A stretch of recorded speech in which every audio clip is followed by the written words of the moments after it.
In the metaphysical sphere, the mystic is the one who feels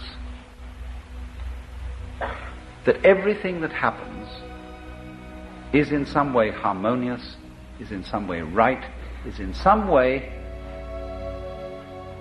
an integral part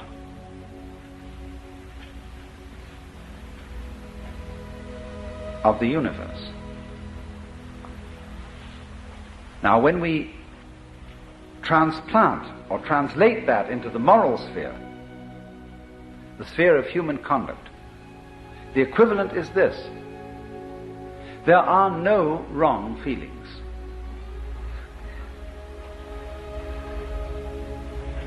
There may be wrong actions in the sense of actions contrary to the rules of human communication.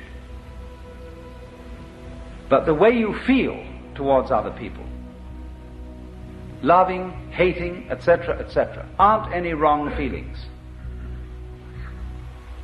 And so to try and force one's feelings to be other than what they are is absurd, and furthermore dishonest.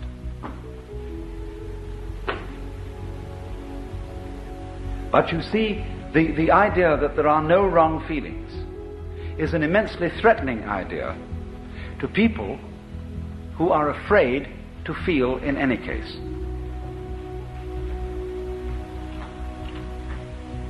And this is one of the peculiar problems of our culture,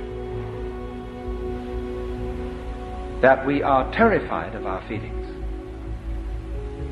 because they take off on their own.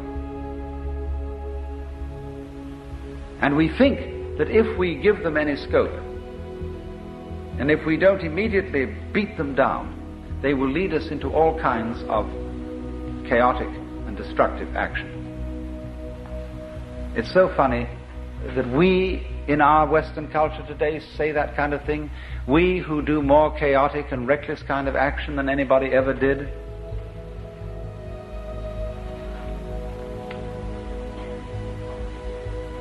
But if, for a change, we would allow our feelings and look upon their comings and goings as something as beautiful and as natural and necessary as changes in the weather, the going of night and day, and of the four seasons, we would be at peace with ourselves.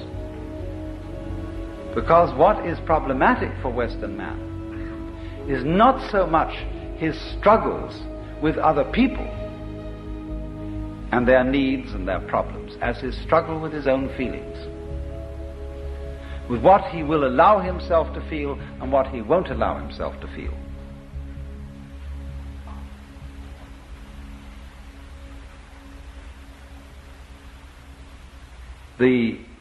He's ashamed to feel really profoundly sad, so much so that he could cry. It is not manly to cry. He is ashamed to loathe somebody, because you are not supposed to hate people.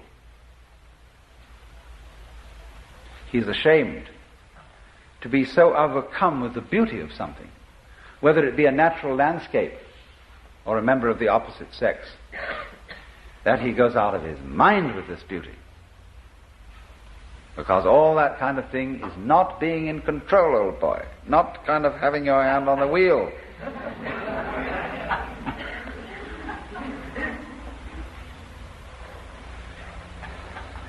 But it is because, you see, we don't go with that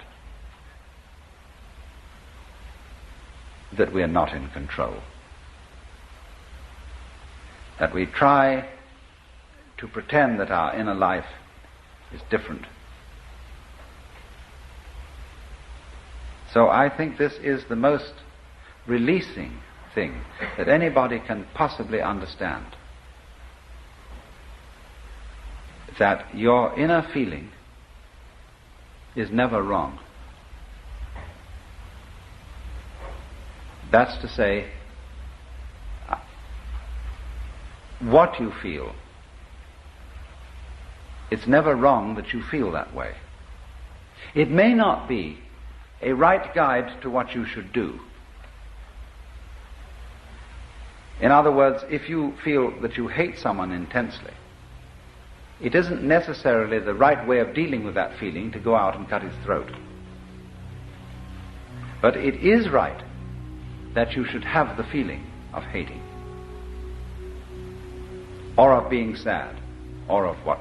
Frightened, terrified, whatever it is. For you see, when a person comes to himself, he comes to be one with his own feeling. And that is the only way of being in a position to control it. It is in exactly this way that the sailor always keeps the wind in his sails. Whether he wants to sail with the wind or whether he wants to sail against the wind, he always uses the wind. He never denies the wind. Well, and it's exactly that same sense that a person has to keep going with his own feeling.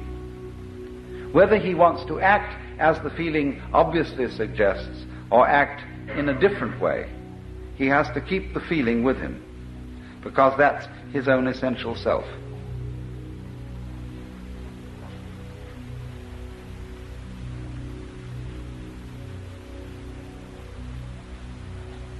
But when he attempts simply to sail against the wind,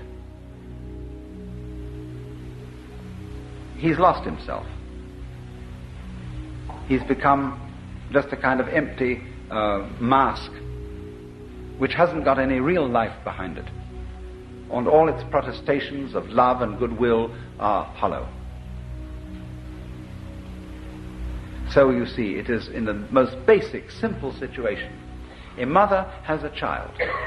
She got it by accident, you know? And she thinks, oh heavens, now I'm all tied up, full of responsibility and so on, I can't stand it. So I really didn't want to have it, and oh no, I mustn't think that thought. All good mothers naturally love their babies. And so when she gets the baby, she says, darling, I love you, but her milk is sour. And the baby gets the other message. And the baby's mixed up. And it would be much better if that mother said to the baby, listen, you're a pest and you're a nuisance, and I didn't want to have you around. Well, then they understand each other. And everything's clear. There's no confusion. There's nothing mixed up here. And two, when you feel somebody is a pest and a nuisance, and you really let it go and you tell them so, you're apt in a while to get a sense of a kind of humorous feeling about it. That you can begin from telling them that they're a damn nuisance, and I wish you'd just disappear and get lost. After a while, you say, yeah, you old bastard. You know, and it begins to have a kind of affectionate feeling to it.